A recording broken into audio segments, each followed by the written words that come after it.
네, 오늘 강의 시작입니다. 자, 오늘은 이제 상권의 강의가 되는데, 상권 강의, 우리 심화 과정에서는 그렇게, 앞에 이제 중요한 것이 이제 우리 학원에서 먼저 다뤘고, 그 다음에 상권인데, 상권도 중요한 순서로 내용을 다루겠습니다. 앞에는 뭐 교육학 개론, 서양교육사, 그 다음에 한국교육사 이제 안 할 거고, 한국교육사 뭐 하루 종일 걸릴 건데, 안 하고, 그 다음에 교육철학, 교육사회학, 교육 심리학, 사회학 이렇게 돼 있는데 순서를 좀 바꿔서 심하니까 뭐꼭 그렇게 순서대로 할 필요는 없습니다. 그래서 심리학을 하고 상담을 하고 그 다음에 교육 사회학을 하고 그리고 이제 그 뒤에 서양교육사하고 교육 철학 이렇게 이제 다루는 순서로 하겠습니다. 그래서 오늘 이제 교육 심리학 아마 2주 정도 걸리겠죠. 심리학은 이제 워낙 분량이 많기 때문에. 근데 이제 심리학은 우리 학원에서 다뤘듯이 심리학 이론을 응용하는 교육학 분야들이 많습니다. 아마 대표적인 분야가 교육 과정도 뭐 심리학의 이론을 이제 응용해야 되겠지만 가장 대표적인 것이 교사학습 이론. 그러니까 방법 및 공학이 대부분 심리학 이론을 응용했고 중간중간에 방법도 그렇고 아니면 평가도 그렇고 그다음에 행정조차도 심리학적인 지식들을 응용을 해야 됩니다. 그렇죠? 행정에도 동기론 이게 나왔으니까 그런 다 뭐 갈등 문제 이런 건 다 심리학적인 이론을 이제 응용한 것들입니다. 그래서 교육학에서는 이제 심리학에 관련된 분야들이 여러 가지 영역에 걸쳐서 이렇게 다양하게 이렇게 관련이 돼 있습니다.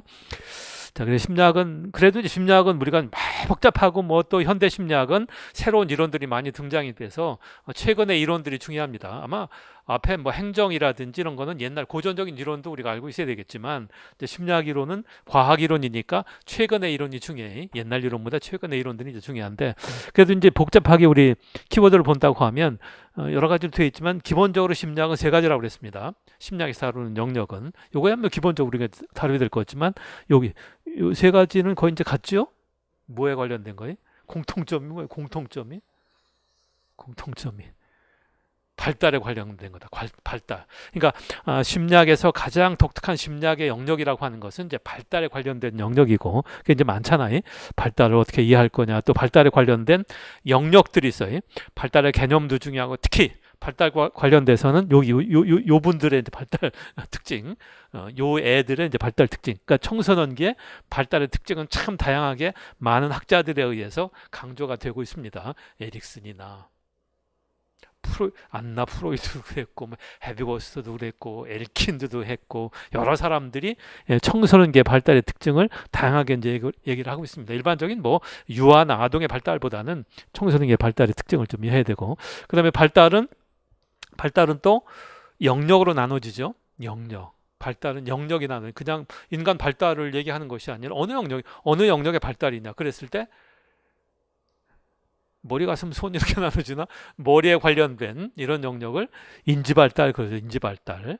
인지발달. 그 대표적인 이론이 삐아제하고 이제 비고츠키는 이제 인지발달에 관련돼서 초점을 두고, 그 다음에 정의적인 측면, 정서에 관련된 것이 도덕성, 성격 이런 거지. 도덕성도 물론 도덕성은 인지적인 영역이라고 보는 사람도 있고 정서적인 측면이라고 보는 사람도 있지만, 그러니까 성격 발달이나 도덕성 발달, 그 밖에 발달의 영역은 더 많이 있어요. 신체 발달도 있고 정서 발달도 있고 사회성 발달도 있고, 그러니까 발달이라고 하는 것은 여러 가지 영역을 나눠서 이제 발달의 영역들을 다루고 있습니다. 그다음에 발달의 단계라든지 여러 가지 발달과 관련돼서는 또 발달은 어떻게 해서 이루어지느냐 하는 발달의 이론. 유전 환경설도 있고 최근에는 생태학적 발달 이론, 이것은 발달에 관련된 이론을 설명하는 이론들이고 그래서 그걸 이제 좀 집중적으로 다뤄야 될 거고, 물론 이 중에서 이런 건 이제 중요하지. 인지 발달과 성격 발달은 건 중요하고 도덕성 발달은 뭐하고 관련되냐면 도덕교육과 철학에서 다루는 도덕교육 혹은 인성교육과 관련돼서 우리가 이제 알아둬야 되고 여러 가지 이제 관련을 시켜줘야 됩니다. 그 다음에 여기는 뭐 제목이 간단했지만 또 발달이 가장 중요한 심리학의 영역 중에 하나고 또 하나는 여기 학습에 관련된 거, 학습. 왜 이제 학습이 발달의 심리학의 영역에 들어가냐면 현대 심리학은 이따 얘기를 하겠지만 현대 심리학은 뭐를 연구하는 것이 최근의 경향이냐면 행동을 연구하는 거예요. 행동의 변화가 어떤 원인에 의해서, 어떤 근거에 의해서, 어떤 인과관계에 의해서 행동의 변화가 일어나냐 하는 것을 설명하려고 하는 것이, 예측하는 것이 아니라 설명하려고 하는 것이 이제 심리학이라고 한다고 하면 학습도 심리학의 영역에 들어가죠. 왜 학습이라고 하는 것은 행동의 변화니까. 그 행동의 변화가 어떤 방식에 의해서 이루어지고 하는 것이 학습과 관련, 심리학에 관련된 영역이니까. 그러니까 이것도 중요한 심리학의 영역이다. 뭐 일반 심리학에서는 학습에 관련된 문제를 많이 다루지는 않는데 주로 뭐 정보 처리 이런 걸 이제 정교하게 다루지만 교육 심리학에서는 학습이 거의 뭐 이게 더 사실은 더 중요하죠. 발달보다는 더 중요한 것이 학습과 관련된 거니까. 그럼 이제 학습과 관련된 여러 가지 심리학적인 이론과 지식을 이제 활용해서 어디에다 이제 적용하는 거예요? 방법에 이제 적용하지. 학습의 행동의 변화가 이렇게 일어나니까 이렇게 일어나는 것을 잘 연구를 해서 알아서 올바른 그런 행동이 일어날 수 있도록 통제하고 지도하고 아니면 영향을 주고 이런 활동을 뭐라고? 학습과 반대된 개념. 교수. 그래서 교수 학습 이런 말을 씁니다. 근데 교수는 방법에서 다루고 학습은 심리학에서 다루고 그래서 좀 헷갈려요. 실제로는 원래는 이제 교사 학습 이론에 또 우리가 독자적인 교육학의 영역 중에 교사 학습 이론 하면 이것만 따서 이제 하나의 독립적 영역으로 다루기도 해요. 그만큼 교사 학습이라고 하는 것이 교수 혹은 학습의 이론에서 중요한 영역이니까. 하여튼 여기 이제 학습이 어떻게 일어나냐 하는 이론이 학습 이론이고 그럼 이제 학습과 관련된 요인들이 참 많죠. 몇 개쯤 된다고? 학습과 관련된 요인 몇 개쯤 된다고 해? 그럼 누구를 딱 생각하면 된다고? 응? 콜만이 아마 가장 정교하다기보다는 다양한 요인들이 어떻게 학습과 관련되느냐 그래서 이제 학업성 지도와 관련되느냐 하는 것을 상관 연구를 했던 거죠. 그러니까 학습에 관련된 요인들이 몇 가지쯤 된다고 해? 뭐 언제 또 그렇게 많이 늘어났어요?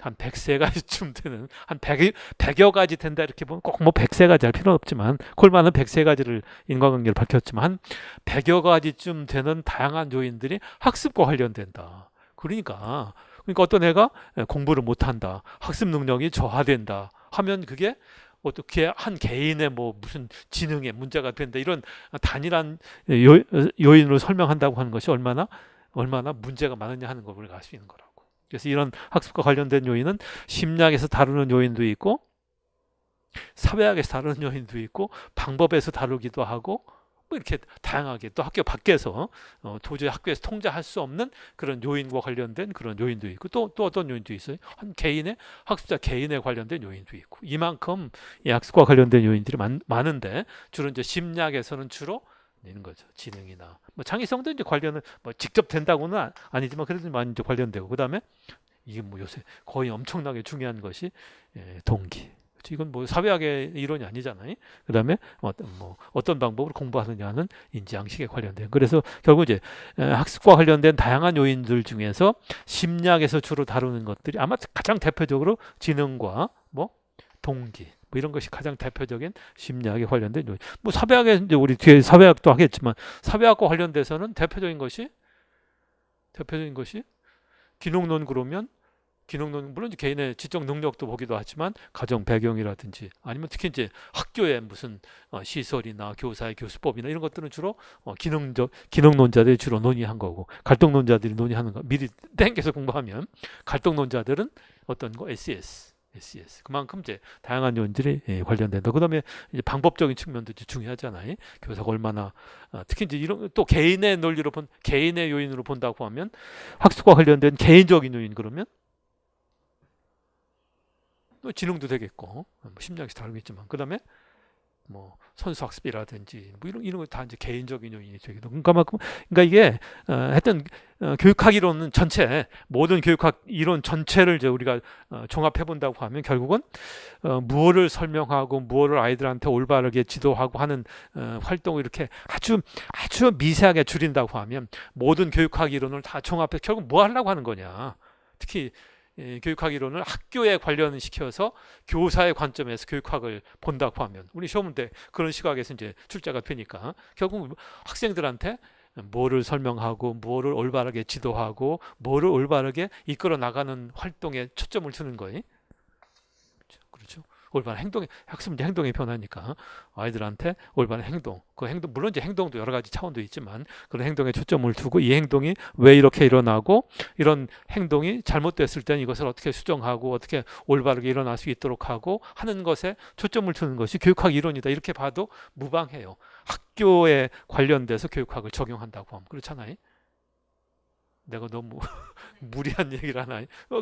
원래 교육학이 그런 거예요. 그래서 교육학은 실제로 이렇게 뭐 심리학, 사회학, 철학 이렇게 나눠지는 것이 아니라 그냥 교육학만 있다 이렇게 보는 경우도 최근의 이론은 그러니까 심리학도 필요하면 갖다 쓰고 철학도 갖다 쓰고 사회학도 갖다 쓰고 방법도 갖다 쓰고 제도론 할 때는 제도도 중요한 거니까 그러면 이제 행정 이론도 활용이 돼야 되고 이렇게 이만큼 이제 교육학은 다양한 여러 가지 영역들을 종합해서 초점을 아이들의 학교 학습에 초점을 두고 이것을 올바르게 지도하는 그런 영역 이론에 이제 초점을 둬야 된다.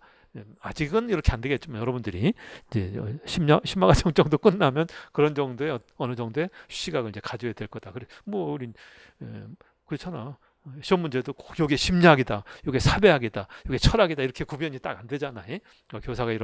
교사가 학교에서 일어난 여러 가지 학교 학습 상황을 이제 비유를 해서 그런 상황을 다양하게 교육학적인 이론으로 설명한다. 어떤 부분은 철학에 관련돼서 설명해야 되고, 어떤 요인들은 심리학적으로 설명해야 되고, 어떤 요인들은 방법적으로 설명해야 되고, 어떤 요인들은 평가의 차원에서. 그 다음에 행정의 차원에서 이만큼 이제 교육학은 하나의 이제 통합된 학문으로 이렇게 종합해서 이해를 해야 됩니다. 근데 그렇게 한꺼번에 할 수 없으니까 이렇게 나눠서 이제 공부하는 것은 어쩔 수 없지만 하여튼 그만큼 이제 다양하다. 근데 이건 뭐 별로 중요하진 않은데 정신위생 이것은 원래 이제 심리학에서는 많이 다뤄요 이 분야는. 근데 우리 교육심리학에서는 정신위생은 많이 안 다루죠. 갈등이라든지 기재 같은 거 기재. 이건 좀 약간 이해할 필요 있어요. 우리 기초과정에서는 안 했는데 기재는 프로이드 이론인데 그래서 이런 걸 통해서 아이들이 뭔가 좀 이상한 행동을 잘 적응하지 못할 때 그런 행동을 좀 설명하는데 기재라고 하는 뭐 공격 기제냐 방어 기제나 도피 기제 이런 것들을 가지고 다양하게 이제 설명을 합니다. 하여튼 그래서 이제 심리학은 참 분야도 넓고 우리 책으로 보면 한 200페이지쯤 되나요? 그만큼 많지만 간단하게 줄인다고 하면 발달, 학습, 정신의생 이렇게 나눠진다. 이렇게 보면 됩니다.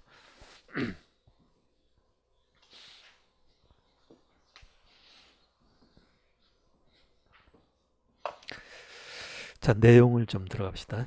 네, 자, 심리학이 뭐냐 하는 차원에서 심리학과 교육심리학을 간단하게 심리학 그러면 영어로 하면 사이콜로지. 이 사이콜로지는 사이코 플러스 로고스. 예?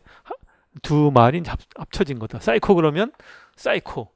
저 친구 사이코다 그래. 사이코 그러면 정신적인 거죠. 정신.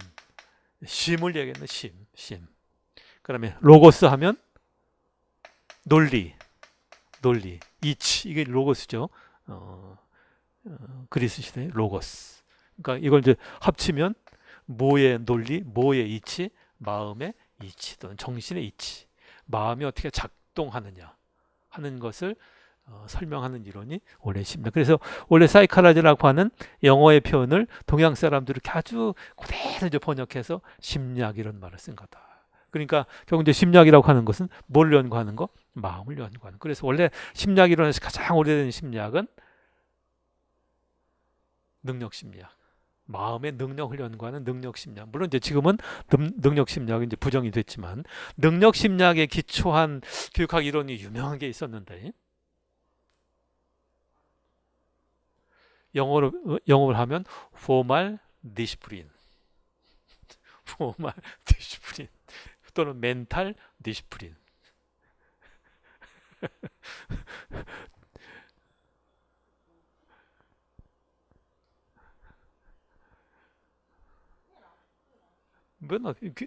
교육학 개론에서 다뤘고 철학에서도 다루고 교육 과정에서도 다루고 형식도야설 영어 수준이 아직 안 되는군요. 멘탈은 정신 또는 포멀하면 형식이란 뜻이고 디시플린 하면 뭐 훈련, 둬야 뭐 이런 뜻이니까. 그래서 그런 심리학. 근데 지금은 마음 자체는 우리가 이제 알 수 없으니까, 마음은 알 수 없잖아요. 자기 마음 어떻게 알아요? 그래서 마음이 작용해서 나타나는 뭘 행동을 연구하는 것이 근현대 심리학의 이제 중요한 경향이다. 그렇죠. 마음이 작용해서, 그러니까 내적 요인이 어떤 요인에 의해서 원인에 의해서 작용이 돼서 그것이 행동으로 나타나. 이 행동의 연구라고 하는 것은 이것이 이제 근원으로 작용한다고 이제 보는 거니까. 다만 이 행동을 연구할 때 심리학에서 보는 이제 행동이라고 하는 것은 두 가지 차원으로 나눠질 수 있습니다. 하나는 외적인 행동이 있고 이제 내현적, 뭐 외현적 그래도 되고, 뭐 유식하게 보면 내현적, 외현적 그러는데, 내현적 행동과 외현적 행동에 초점을 두고, 이 외적 행동이라고 하는 것은 철저하게 겉으로 드러나는 행동, 관찰이 가능하고 측정 가능하고 확인 가능한 행동에만 초점을 두고, 이거는 이 내적인 걸 철저히 무시하죠. 그건 도대체 증명할 수도 없고 볼 수도 없는 것에 뭘 관심을 두냐. 그래 이걸 아예 제외시키고 요거 외적인 행동에만 초점을 두는 것이 행동주의 심리학이고, 그 다음에 내적인 행동도 둘로 나누죠. 하나는 사고에 관련된 거, 또 하나는 정서. 그렇죠? 사고는 좀 어렵지만 우리말로 표현하면 생각이죠. 생각. 그래서 이 사고에 초점을 두는 것이 인지심리학. 정서에 관련된 것도 둘로 나눠서 본능 이런 걸 연구하는 것도 있고, 또 이제 자존감 뭐 이런 걸 이제 연구하는, 소위 이제 셀프라고 그래요. 셀프에 초점을 두고, 여기도 이제 셀프를 얘기했지만 요걸 초점을 두는 것이 정신분석, 요것이 인본주의 심리학이다. 그러니까 인본주의 심리학도 정서적인 측면들을 강조하는 거예요. 그래서 이렇게 크게 본다고 하면 현대 심리학의 기본적인 논리를 통해서 이렇게 본다고 하면 현대 심리학의 네 가지 주류죠. 뭐 주류. 네 가지 주류는 행동주의 심리학, 인지주의 심리학, 정신분석학, 인본주의 심리학이다. 그래서 이 내용을 오늘 좀 다뤄봐야 되고, 그러니까 이런 네 가지 심리학이 결국 뭐를 설명하는데, 인간 행동을 어떤 방식으로 설명하려고 하는 이런 이제 초점을 두면, 이걸 가지고 이런 이론이 이제 학습에도 적용이 되고, 그 다음에 교수 방법에도 적용이 되고, 다양한 분야에 이런 논리가 이제 적용이 되는 거죠. 그 중에 아마 가장 크게, 모든 부분에 가장 크게 영향을 준 것이 행동주의 심리학. 요새는 또 인본주의 심리학도 이제 중요하지만 또 이것도 중요하죠. 인지주의 심리학도 그러니까 다 중요한 거예요. 요거는 별로 중요하지 않고, 정신분석학은 심리학이나 상담에서는 엄청 중요하지만, 뭐 교육 심리학에서는 그렇게 중요하게, 특히 논술에서는 뭐 거의 나올 가능성이 없는 그런 분야. 근데 요거는 상담하고 관련돼서는 대단히 중요한 분야 중에 하나가 정신분석학이다. 그래서 이 네 가지 심리학. 그래서 이런 인간 행동을 연구하는, 이걸 이제 객관적으로 연구하는 것, 이건 설명하는 이론이 설명 이론이다. 왜? 심리학은 인간 행동, 그 행동이 왜 그렇게 일어나느냐 하는 것을 설명하고 예측하려고 하는 그러한 분야가 심리학이다. 왜? 심리학은 뭐니까? 과학이니까. 아마 교육학 이론 중에서 가장 객관적인 행동을 연구하는 대표적인 분야가 심리학이다. 그렇죠. 인간 행동은 이제 기술 그대로 이제 기술하락하는 거죠. 왜 그렇게 일어났냐? 이런 심리학의 행동. 그래서 이런 일반 심리학에서 인간 행동을 예측하고 설명하려고 했던 그런 원리나 이론들을 이제 어디에다가 교육에 적용하면, 여기에 바로 이제 뭐가 되냐면 교육 심리학이 된다. 그러니까 교육 심리학의 이론도 결국은 일반 심리학에서 인간 행동을 설명하고 기술하고 예측하는 그런 원리들을 그대로 이제 적용하는 심리학이 교육 심리학. 그래서 교육 심리학은 1910년대 이제 하나의 독자적인 영역으로 성립된 것이 교육 심리학. 이때 가장 크게 영향을 준 사람이 뭐 모이만이라든지 독일 사람인데 몰라도 되는데, 그 다음에 이 사람 손다이크가 기여한 바가 크죠. 교육 심리학이라는 책도 쓰기도 하고, 1918년도에 그만큼 1910년대, 20년대 교육 심리학이 하나의 독자적인 영역으로 이렇게 이제 적용이 되기도 합니다. 그래서 결국 이제 일반 교육 심리학이라고 하는 것도 이제 뭐를 잘 알고 있어야 돼. 일반 심리학에서 인간 행동을 어떻게 설명하려고 하는 이런 방식의, 그러니까 요거는 요 네 가지는 교육 심리학이 아니고 다 뭐예요? 일반 심리학이라고 봐야 돼. 이건 자꾸 교육 심리학 이러지만 다 일반 심리학입니다. 행동주의도 일반 심리학이고, 다만 그 일반 심리학의 인간 행동을 설명하는 방식을 어디에다가 적용하면 교육 심리학이 되는 거예요? 어디에다가? 교육이 어디 눈에 보이나?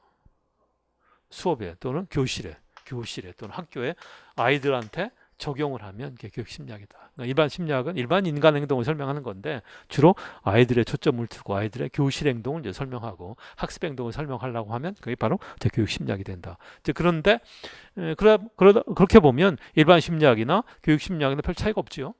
차이가 없다. 근데 이제 그렇게 보면 마찬가지로 도대체 교육 심리학이 뭐냐, 독자적인 영역이 있느냐 하는 또 문제가 있어요. 그래서 일반 심리학과 또 교육 심리학은 약간 차이가 있을 수 있다. 그 얘기를 잠깐 좀 보려고 합니다. 201페이지 그런 얘기 일반 교육 심리학 그러면 의미는 2번에 봐요. 교육 심리학.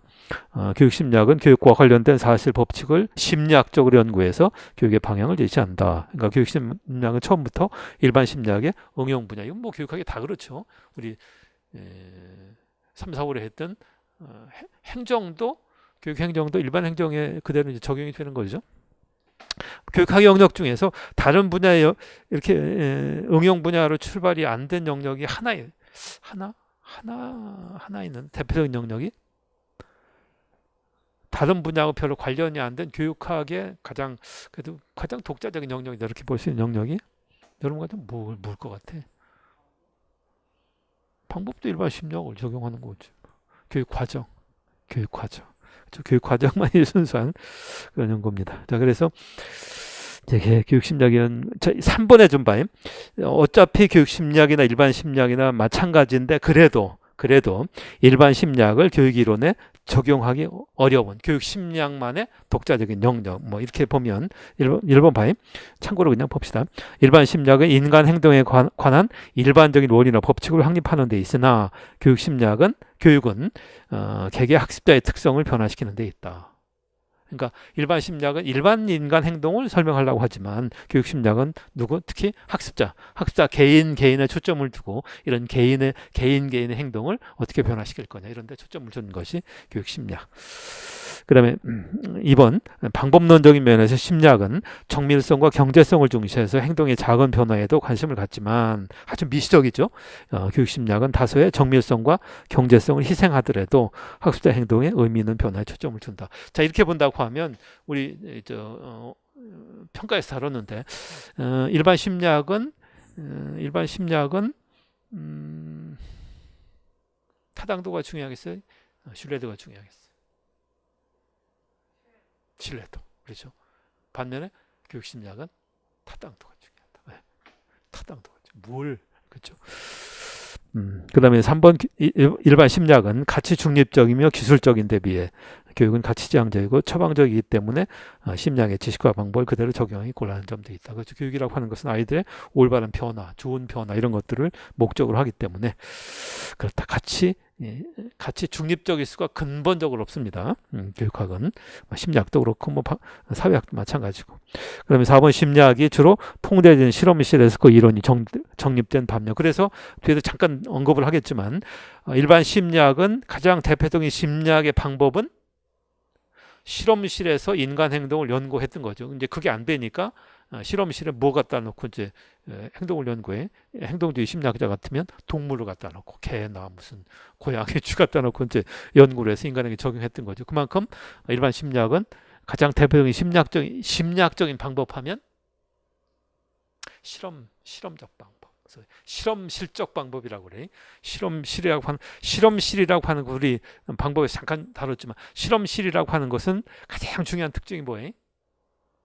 불필요한 행동은 차단을 시키고 실험자가 원하는 행동만 반복해서 일어나도록 하고 그것의 결과를 알아보려고 하는 것이 실험실의 연구다.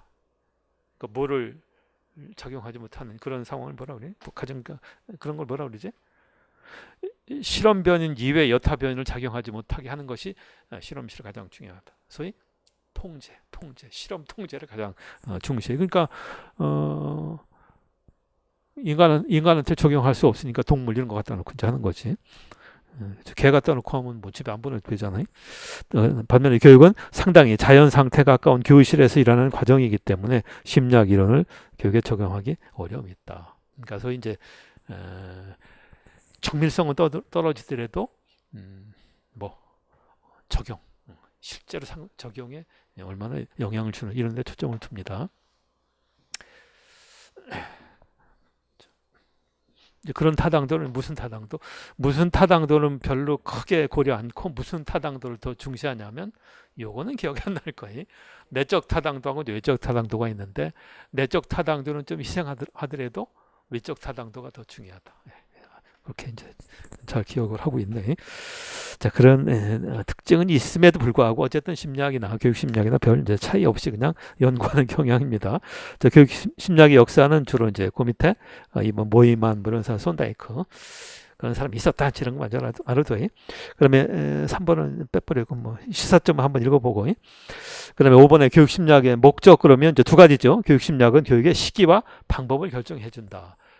몇 살에 어떤 방법으로 아이들을 지도할 건 이런 데 초점을 두는 것이 교육 심리학의 가장 중요한 목적이다. 그래. 심리학은 뭐 등등 여러 가지 영역들이 있습니다. 영역이 있고 뭐 다 비슷하죠.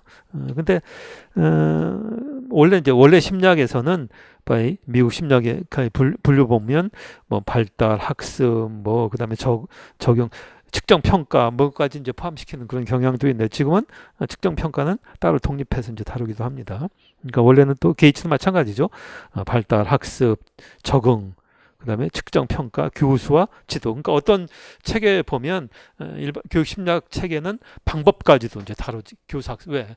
심리학은 어차피 학습과 교수를 이제 같은 맥락에서 다뤄야 되니까. 그래서 우리 시험도 여러분 7급 공무원이나 교육 행정직 있죠. 교육 행정직에서 교육학 개론을 보거든. 교육학 개론에 이제 다 뭐가 나오냐면 이런 게 다 나오죠. 이제 심리학 파트에 다 방법까지도 다루고 측정까지도 다루고 이런 경향도 있습니다. 자, 심리학의 방법은 우리 다 했으니까 한번 쭉 보면 알 수 있을 거예요. 교육 심리학의 연구 방법은 다양한 방법들 다 갖다 쓰는 거예요. 그러니까 관찰법은 심리학에서 쓰고 뭐 어떤 분야에서 다 쓰는 거고. 그다음에 가장 이제 심리학다운 방법이 통제군법. 통제군법이 다른 말로 하면 무슨 연구? 실험연구에 실험연구다. 그래, 실험연구. 그러면 정신검사법은 이제 심리검사를 얘기하는 거죠. 멘탈 그러면 정신 또는 심리라는 뜻이니까. 그러니까 심리학에서만 가장 또 많이 쓰는 것이 심리검사에 심리검사. 그러면 사회성 측정법 뭐 기억날 거예요. 기타 심리학에 사용하는 방법이 참 많아요. 질문지 딱 떠오르죠. 질문지, 설문지, 면접법, 일화기록법. 일화기록법은 대표적인 무슨 방법 중에 하나?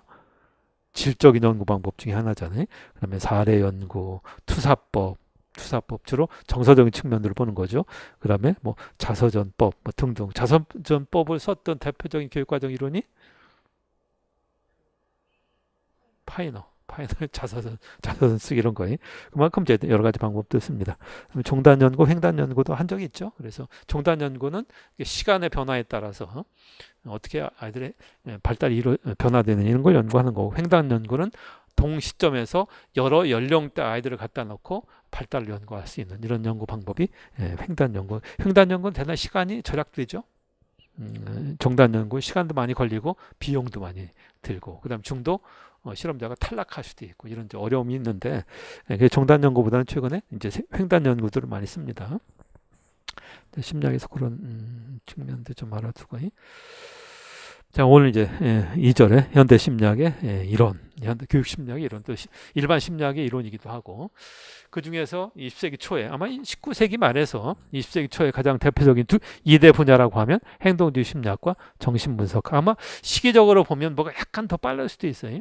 프로이드 이론이 약간 빠를 수도 있어요. 정신분석하기 더 약간이라고 해봐야 뭐 10년, 20년밖에 안 되니까. 그래서 그냥 이제 같이 다뤄놨습니다. 뭐 간단히 봅시다. 그러니까 행동주의 심리학하면 대표적인 사람이 학자 그러면 요 사람의 이론이 이제 파브로프의 러시아 사람이죠. 러시아, 소련, 옛날에 소련이지. 러시아, 제정 러시아니까. 소련이 성립되기 이전이네. 1905년도니까. 그러니까 파블로프의 개 실험이 이제 누구한테? 요 사람의 이론과 거의 동시대 미국에서 거의 비슷한 실험을 한 사람이 있다고.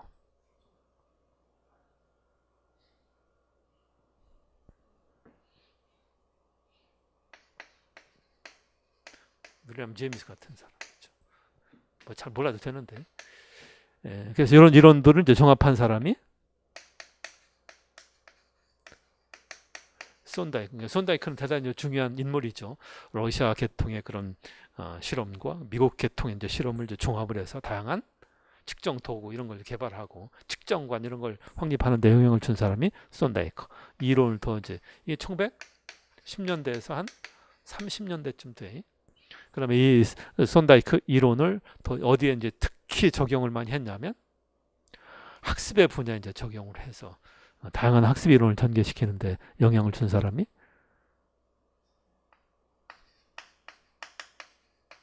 스키너. 50년대, 5, 60년대죠. 5, 60년대 스키너. 그래서 행동주의 심리학에서는 주로 이제 학습과 관련돼서는 스키너 이론, 그다음에 측정, 측정이나 이제 방법 이런 데 영향을 주는 사람은 손다이크. 그렇죠? 원조는 이제 파블로프고 이런 이제 계열이다. 그렇죠? 그밖에 뭐 신행동주의 이런 걸요 다양하게 이제 연구가 돼. 그래서 이 행동주의 심리학은 아마도 가장 이제 영향을 많이 준 시기가 1910년대에서 1920, 30년대 이때 가장 크게 영향을 줍니다. 자, 그럼 이제 행동주의 심리학자들은 뭐에 초점을 둔다? 겉으로 드러나는 행동에만 초점을 두는 거죠. 외적인 행동에만 초점을 둔다. 왜? 왜 내적인 행동은 관심이 없어? 내적인 거는 알 수가 없기 때문에 알 수가 없어서 그걸 이제 연구해서 제외시키는. 왜 알 수가 없다? 내적인 행동은 알 수 없기 때문에 뭐를 이제 간주한다?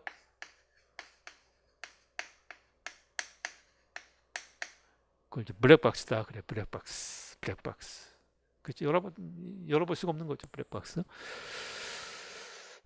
블랙박스로 비유한 경우도 있는데 이게 사회학에서 이런 게 나와요. 사회학에서 어떤 사회학자들은 학교에서 일어나는 것은 블랙박스다. 그러니까 굳이 그걸 건드릴 필요도 없다. 이렇게 본 사람들이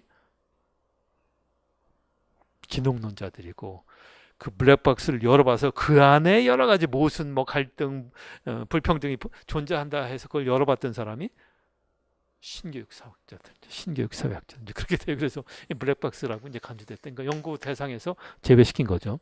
자, 그러면 행동주의자들은 겉으로 드러나는 측정 가능하고 확인 가능하고 관찰 가능한 그런 인간의 행동은 다 뭐 된 거다? 조건화된 행동이다. 그래서 행동주의 심리학에서 가장 대표적인 용어가 조건화. 그래서 이 조건화는 다른 말로 표현하면 또 뭐다? 조건화 곧 학습이라고 보는 거예요. 학습. 그러니까 이 사람들은 조건화 대신 이제 학습 또는 발달 이런 의미가 되기도 하고. 근데 이런 말은 이제 잘 안 쓰고 학습이나 조건화는 이제 곧 학습이다 그래. 자, 조건화. 인간의 모든 행동은 조건화된 거다. 그걸 이제 실험하기 위해서, 그걸 증명하기 위해서 이제 인간한테 적용한 것이 아니라 동물을 실험을 대상으로 해서 그걸 이제 증명했던 것이 파블로프 스키너. 왜 인간 행동을 동물을 실험해서 그 행동을 거기서 여러 가지 법칙을 발견해서 인간한테 적용했냐면 인간 행동이나 동물의 행동이나 차이가 없으니까. 개 행동이나 사람 행동이나 뭐 차이가 있나? 일어나서 밥 먹고 자고 또 싸고 먹고 이런 반복된 행동이라고 하는 것은 사람이나 동물이나 같으니까. 그러면 또 자존심 상하긴 하지. 할 수 없지. 인간은 다 동물적인 그런 행동을 하니까. 그러니까 행동은 그 자체가 문제가 되는 거예요. 인간다운 요소를 이제 무시했으니까. 그래서 뭐가 나와? 인본주의 심리학이 나오는 거죠. 자, 조건화의 개념 기억나요? 뭐 생각하면 된다고 그랬어? 파블로프가 개 침을 연구했던 데서 이제 비롯된 거. 그래서 원래는 그 자극에 대해서 반응이 안 나오는데 반응이 나오는 다른 자극과 짝지면 이 자극이 짝지면 나중에는 반복해서 짝져서 여러 번째 자극 반복을 하면 나중에는 무슨 자극이 중성 자극이 자극 가치를 갖게 된 거. 이게 바로 조건화된 거다. 기억나죠? 나중에 학습에서 하겠지만 개한테 먹이를 주면 침이 나온다. 근데 여기다가 먹이 대신 종소리를 치면 침이 나온다 안 나온다? 처음에는 안 나오다가 이것을 반복해서 이걸 이제 연결하는 거죠. 종소리 치고 먹이 줘, 먹이 주고 종소리 쳐. 이게 중요한 거예요. 먹이 주고 종소리 치면 종치지. 실험이 종친 거예요. 그러니까 반드시 종소리를 치고 동시에 이제 먹이를 주고 이것은 이제 반복하면 나중에는 종소리에 의해서도 침이 나오게 되는 거. 이게 바로 뭐 된 거? 이건 대단히 중요해요. 왜 이런 관계가 중요하냐면 개한테만 이렇게 일어나는 것이 아니라 인간의 모든 행동이 이렇게 된다는 거니까. 그래서 요때 먹이는 이제 뭐가 되고 무조건 자극이 되고, 이때 먹이에서 나오는 침은 무조건 반응이 되고, 반면 여기 처음에 훈련이 안 된 개한테 종소리를 칠 때 이 종소리는 중성자극. 왜 중성자극이라고 그래? 자극 가치가 없는 거다. 그래서 중성자극. 그래서 이 중성자극과 무조건 자극을 짝져서 종소리를 땡땡 치고 먹이를 주는 걸 반복하면 나중에는 종소리에 의해서도 뭐가 나온다? 침이 나온다. 그때 침은 조건 자극, 종소리는 조건 반응. 그래서 여기서 학습됐다. 소위 조건화됐다고 하는 것은 조건 반응에 의해서 조건 자극에 의해서 조건 반응이 연결된 거. 요게 이제 학습이다. 그래. 학습은 요것만이 조건화, 이게 이제 조건하고 요게 곧 뭐 된 거? 여러 번 반복해서 훈련된 거니까 다시 말하면 학습된 거다. 이렇게 보는 거죠. 그렇죠? 그래서 이런 이제 관계는 인간의 어디에도 적용, 인간 행동. 대표적으로 여러분의 행동 중에서 이렇게 조건화되는 거 하나 예를 들어보면 어저께 술 먹었나? 된장찌개. 된장찌개는 어느 때 생각나요? 배고플 때 된장찌개. 근데 처음부터 된장찌개 배고플 때 된장찌개 생각나면 무조건 자극 아닌가? 된장찌개는? 네? 냄새가 날 때? 어떤 사람은 된장찌개 냄새 나면 피하는데 군침 도는 사람도 있고 피하는 애들도 있고, 애들 같으면 피하잖아요. 막 코 막고 막 그러잖아요. 음식점에 가면 된장찌개 나거나 뭐 특히 이제 청국장 냄새 같은 거 애들이 막 피해버려. 근데 어른들이 자 맛있다 하고 먹으니까 애들은 도대체가 이해가 안 되지. 저 인간인가 저게 뭐 이런데 속으로 아마 그럴 거예요. 저런 썩은 냄새를 어떻게 좋아해? 거기다가 또 외국 사람도 앉아 있어요. 그럼 이 사람들은 구수하다 그래. 하지. 왜? 오랫동안 한국에 살았던 사람은 뭐가 됐으니까? 조건화 됐으니까. 조건화. 그러니까 원래 애들한테 된장찌개를 주면 피하죠. 피하다가 이제 계속 된장찌개를 이제 먹고 하다 보면 밥 먹을 때 이제 맨날 주게 되면 나중에는 배고픔 또 얼큰한 술을 한 잔 먹으면 이제 뭐가 생각나? 된장찌개, 김치찌개 생각나는 한국인들의 입맛은 다 뭐가 된 거다? 조건화 된 거다. 그렇죠? 누구를 좋아하고 누구를 싫어하고 사랑하고 증오하고 하는 모든 인간 행동은 다 조건화된 거다. 아마 가장 대표적으로 인간이 조건화된 행동은 현대인들은 뭐에 의해서 조건화된 게 가장 많으냐면 거의 대부분 일어나서부터 누구 만나고 밥 먹고 뭐 공부하고 뭐 하여튼 모두 그래서 잘 때까지 인간의 일상 모든 행동은 다 뭐에 의해서 조건화된 거냐면 이놈의 시계라고 하는 게 인간 행동을 다 조건화시켰다 이렇게 보면 돼. 그래서 요거 시계를 인간 속에서 다 뺏어가면 여러분들 손목에 안 차지만 핸드폰에 다 있으니까 현대인들한테 시계를 뺏어가면 현대인들의 삶은 어디로 가? 원시 시대로 가는 거죠. 원시 시대. 아침에 일어날 때 이제 어떻게 일어나요? 해가 중천에 떠야지 일어나고. 밥 먹을 때는 언제 이제 밥 먹어요? 여러분 보니까 해가 중천에 떴네. 그러니까 점심 때는 하니까 밥 먹고, 해가 서양에 뉘엿뉘엿하니까 저녁 먹고, 해 떨어지면 좀 이따가 이제 자고, 이런 생활을 할 수밖에 없지. 왜? 이놈 시계가 현대인들의 생활을 다 통제하니까. 시계가 빅브라더에 그렇잖아. 시계 없다고 그러면 우리 아마 강의 시간 만나는 시간도 도대체 다 다를 거예요. 사람마다. 어떤 때는 어떤 사람은 8시 반에 오고 어떤 사람은 12시에 오는 사람도 있고 지못 때릴 거예요.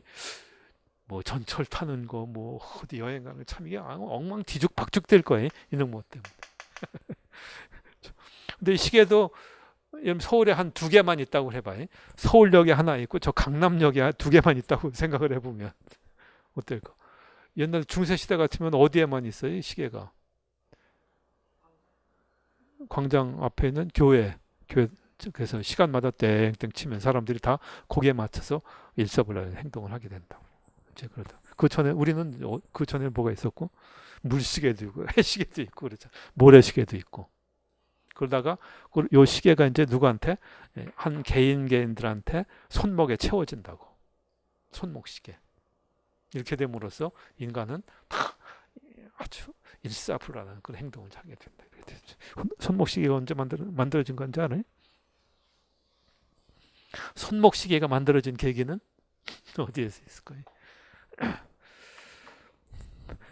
자, 저기 있어. 저기 있는데 동시에 쳐야 되는데 시간을 딱 맞춰서 양쪽에 사방에서 딱 폭격해서 쳐야 되는데 이게 시간을 모르면 이쪽에서 찝쩍하다 저쪽에 찝쩍하다 이게 엉망진창이 된다고. 그래서 동시에 제 시간에 탁 치자. 그러면 시계가 분대마다 하나씩 있으면 안 되지. 다 개인마다 손에 시계를 채워줘야 된다고. 그래서 나온 게 바로 손목시계다 하는 설이 있어요. 설의 설. 전쟁 때 군인들한테 채워진 것이 손목시계다 이런 설들이 있습니다. 일단 조건화가 그만큼 행동주의를 가장 상징하는 이론. 그래서 우리 이제 학습에서 하겠지만 조건화를 설명하는 이론이 두 가지 있잖아요. 파블로프식의 조건화를 고전적 조건화, 그다음에 스키너식의 조건화를 뭐 조작적 조건화 또는 뭐 도구적 조건화 이런 말을 씁니다. 자, 하여튼 그게 이제 1번, 2번 얘기고 하여튼 기본 입장이 이제 중요하죠. 이제 이렇게 본다고 하면 결국 이제 조건화됐다고 하는 것은 결국 이제 어떤 힘이 인간 행동을 통제하게 되는 요인으로 작용한다? 외적인 요인. 예를 들면 어떤 거? 이런 거죠. 사회 또는 문화적인 요인들이 인간 행동을 통제하는 요인으로 작용하지. 그러니까 내가 내 행동을 스스로 통제하는 것이 아니라 밖으로부터 주어진 자극이 내 행동을 통제한다. 시계가 아니면 엄마의 잔소리가. 그렇죠? 맨날 아침에 깨우니까 나중에는 그냥 자동적으로 깨워지기도 하고 뭐 이런 거예요. 그러니까 내가 통제할 수 없는 외적 요인, 특히 이제 사회적이거나 문화적인 거, 매스컴 이런 것들이 인간 행동을 그대로 통제하죠. 통제한다. 특히 매스컴 같은 거. 그러니까 통제할 수 없는 외적인 요인이니까 결국 인간 행동은 다 뭐다? 주체적으로 인간 행동을 행동하는 인간들이 행동하는 것이 아니라 내가 통제할 수 없는 외적인 힘이 인간을 행동을 영향을 주니까 인간 행동은 어떻다? 기계론적이고 결정론적이다. 한마디로 변화가 어떻다해. 인간 행동은 다 수동적이다 그런 뜻이죠. 수동적이다. 그러니까 인간 자기가 자기 행동을 스스로 통제하는 자율적인 통제자가 아니고 외부의 힘에 의해서 영향받을 수밖에 없는 그러한 존재. 그런 면에서 이제 못과 같다. 인간의 행동이나 동물의 행동이나 별 차이가 없다. 그러니까 인간을 대상으로 인간 행동을 설명하는 것은 이제 어려우니까. 그렇죠? 이게 어렵잖아요. 이 사람을 행동을 연구하려고 뭐 밥도 줘야지, 뭐 집에도 며칠 동안 못 가게 해야지, 뭐 이러다 보면 문제가 되니까 뭐로 동물을 대상으로 인간 행동을 연구했다. 그런 심리학이 행동주의 심리학. 그래서 행동주의는 여러 곳에서 많이 나왔으니까 아마 행동주의 심리학이 가장 많이 적용된 분야가 교육학 분야 중에서는 교수학습 이론 또는 교수 이론. 그렇죠? 그 다음에 또 어디에도 영향을 줘요. 우리 배운 것 중에서. 평가에도 측정, 평가에 다 그렇죠. 그 다음에 교육 과정에는 없나? 교육 과정에는 행동주의가 영향을 준 분야가 없나요? 타일러는 거의 행동주의자잖아. 타일러. 그 다음에 사회학에도 있었고, 그 다음 기능주의 사회학은 그렇죠. 그 다음에 행정에도 영향을 줬죠. 행정에도 행동주의 심리학이 영향을 줘서 어떤 행정이론, 고전적 관리론, 고전적 조직이론 중에 과학적 관리론은 테일러의 과학적 관리론은 행동주의 심리학이 그대로 영향을 준 거다. 그만큼 행동주의는 그러니까 현대 모든 분야에서 행동주의를 이해하지 않고는 여러 분야에 대한 설명이 어렵죠. 특히 이제 이 행동주의 심리학이 인식론에 영향을 준 것은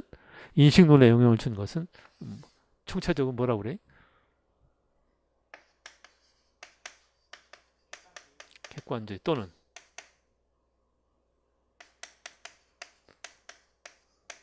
실증주의 또는 과학주의. 이걸 다 총체적으로 소위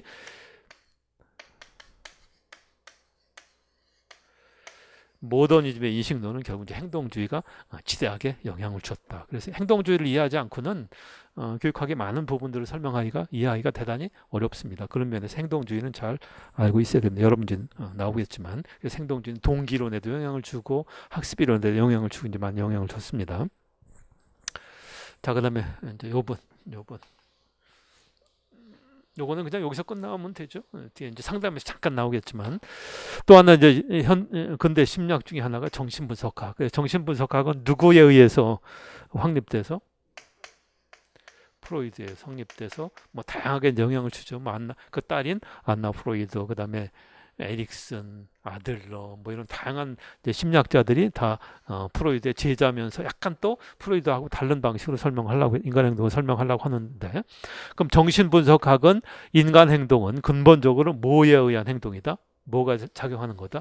본능이다. 그렇지? 본능. 본능은 정서적인 거예요? 지적인 거예요? 정서적인 거예요. 정서. 그래서 본능은 이제 둘로, 삶의 본능이 있고 죽음의 본능이 있고, 삶의 본능을 주로 요걸 이제 초점을 두고 설명한 거죠. 프로이드는 삶의 본능을 에로스가 가지고 있는 에너지를, 이건 이제 삶의 본능이니까 에너지를 가지고 있죠. 이 에너지를 뭐라고? 리비도. 그래서 이 리비도를 이렇게 분석해 보니까 어떤 욕구로 되어 있어?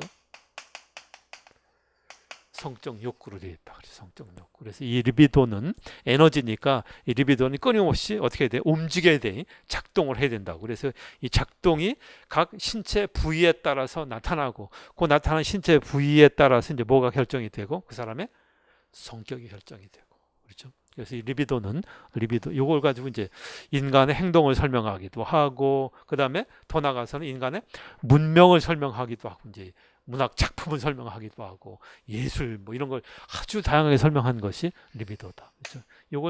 이런 성적 욕구, 소위 뭐를 추구하는 욕구에 쾌락을 추구하는 욕구, 쾌 욕구죠. 쾌 욕구. 그래서 이런 욕구는 인간의 행동을, 성격을 결정하는 데 영향을 주기도 하고, 또 모두 인간 문명, 뭐 예를 들면 가족제도, 뭐 결혼제도, 아니면 한 문명, 현대 문명이 하는 근원이 되기도 하고, 또 어떤 건축가가 예술 작품을 쓰는데 건축물, 아니면 예술가의 어떤 작품 세계에 작용하기도 하고, 또 문학에도 작용이 되기도 하고. 그렇죠? 얼마 전에 돌아가셨지만 어떤 분, 우리는 요걸 가지고 문학 작품을 썼던 분도 있었잖아. 그분의 모든 문학 작품 속에 작용하는 근원적인 힘은 다 리비도. 돌아가셨죠? 마모씨라고 하는 분. 모르나요? 어쨌든 그분 마모씨, 마모 선생. 자, 그러면 리비도는 처음에는 어디로 나타난다? 입술로 나타났다가, 항문으로 나타났다가, 그다음에 남자애들 꽃으로 나타났다가, 그렇죠? 그러다가 잠복돼 있다가 이성의 배우자한테 나타나니까. 그래서 이런 식으로 리비도가 나타나는 단계에 따라서 뭐가 결정이 된다. 이게 결국 뭐의 결정 과정이? 성격 결정 과정이다. 그래서 입술로 나타나는 데서 무슨 시기? 구순기, 항문기, 남근기, 잠복기, 성기기, 이렇게 해서 성격이 발달이 된다. 그 발달의 가장 근원적인 힘은 뭐? 리비도다. 리비도. 자, 죽음의 본능은 여기 타나토스. 그래서 이건 뭐로 나타나냐면 공격적인 본능으로 나타나고, 그래서 문을 두드려 패려고 하고, 뭐 하여튼 부시려고 하고 하는 것으로 나타나는 그런 힘이 타나토스. 그렇죠? 이게 이제 여러 가지, 특히 청소년들한테 이것이 나타나면 다 뭐가 돼? 비행을 설명하는 이론은 이제 설명이 될 수도 있고 그래. 자, 이렇게 본다고 하면 여러분들의 본능은 통제할 수 있다 없다? 본능은 통제가 돼야 안 돼요. 본능은 통제가 돼? 참, 본능은 통제할 수 없는, 통제 불가능이지. 통제 불가능. 안에서 작용을, 식욕을 통제할 수 있어. 다만 이제 식욕을 약간 이제 억누를 수도 있고, 아니면 뭐 여러 가지 방식으로 해결을 하는 거지. 식욕 자체로 우리가 통제할 수는 없지. 그렇죠? 본능이니까. 그러니까 통제할 수 없는 본능이 이거 뭐 이런 것들 본능이니까. 에로스 이게 다 본능이에요. 리비도. 그러니까 인간 행동을 통제할 수 없는 내적인 본능으로 작용한다고 그러니까 결국 뭐예요? 똑같이 인간 행동은 수동적이다, 능동적이다. 수동적이다. 그래. 이걸 아주 어렵고 고상하게 인간 행동의 기계론적 관점 또는 결정론적 관점. 다만 똑같은 결정론인데 결정론 하면 통제할 수 없는 어떤 외부적인 힘이 결정한다 그런 뜻이에요. 그런데 행동주의하고 정신분석학은 다르지. 똑같은 결정론이라고 하는 점에서는 같지만 이거는 어떤 결정론? 그렇죠. 사회적이거나 문화적인 요인에 의한 결정론이요. 여기는 본능이니까 뭐예요? 생물학적 결정론이다. 생물학적 결정론. 그래서 이 정신분석학은 그 후에 이제 영향을 준 분야들이 많습니다. 대표적으로 교육심리학에서는 성격 발달에 영향을 주고, 그 다음에 아마 현대 분야 여러 가지 학문 분야에서 가장 크게 정신분석학에 영향을 준 분야는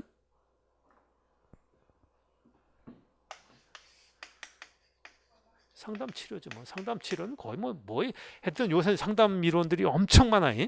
엄청 많은데 결국 가장 다 어디에서 비롯된 거냐면 정신분석학의 뿌리를 다 둬요. 정신분석학을 이어온 계열도 있고 약간 수정해서 발전시킨 경우도 있고 아니면 정신분석학의 논리를 비판하고 나오는 상담 분야도 있고 극단적으로 하면 세 가지 분야만 있을 수 있다 그래요. 현대 상담 이론. 근데 상담 이론을 하는 사람들이 이거 안 하는 사람들은 거의 없죠. 다 여기서부터 이제 비롯된 뿌리를 주는 거지. 정신분석. 그래서 나중에 상담 이론에서 정신분석을 약간 뭐 좀 하긴 하겠지만 그 정신분석 그러니까 그래서 이 두 가지 심리학이 20세기 초를 지배했던 2대 분야 그렇죠. 2대 분야다. 그러니까 20세기 초에 2대 분야의 심리학하면 행동주의 심리학과 정신분석학. 근데 이 행동주의 심리학이나 정신분석학은 인간 행동을 객관적으로 뭐 이건 사실 가설이에요. 정신분석은 가설이죠. 이런 게 있을 수 있다 하는 이건 증명할 수가 없어요. 이게 가설이라 이렇게 이제 가설을 해놓고 인간 행동을 설명을 하면 설명이 잘 된다고. 이건 뭐 가설이 아니라 객관적으로 이제 검증하는 분야긴 하지만 그렇지만 이 두 가지 행동, 두 가지 심리학은 어떤 한계가 있다?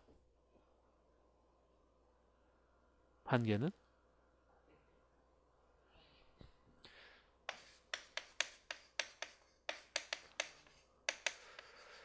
인간다운 행동을 설명하는 데는 한계가 있다. 그렇지. 한계가 있다. 불가능한 건 아니지만 도대체 인간다운 행동, 동물다운 행동은 행동주의 심리학이 잘 설명할 수 있고 또 본능적인 거 인간은 본능에만 행동할 수 없죠. 본능에만 따를 수가 없으니까 도대체 인간다운 행동이라고 하는 것이 뭐고 인간다운 행동을 설명하는 이론이 뭐냐 이런 데서 이제 그런 소위 2대 심리학에 대한 반발로 제 3의 심리학으로 출발이 된 것이 인본주의 심리학이다. 그래서 인본주의 심리학은 제 3의 심리학 이런 말을 쓰기도 합니다. 그래서 인본주의는 뭐 여러 가지 좀 더 해야 되니까 뭐 잠깐 쉬었다 갑시다. 10분만 쉬었다가 인본주의 심리학 합시다.